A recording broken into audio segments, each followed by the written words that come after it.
Hi, my name is Michael Feller, and I decided to replace my older teeth.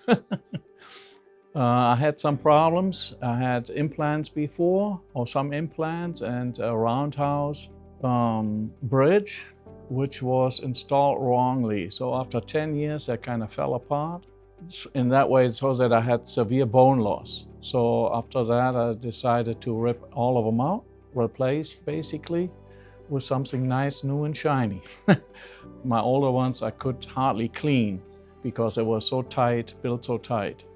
So with this one, I can take them out, clean them, stick them back in, and they fit very good.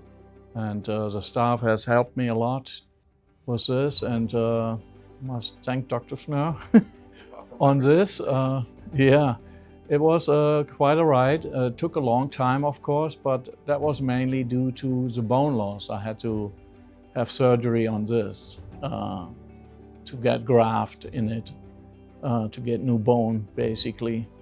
So, but otherwise, I'm very happy with this so far, and I can recommend it.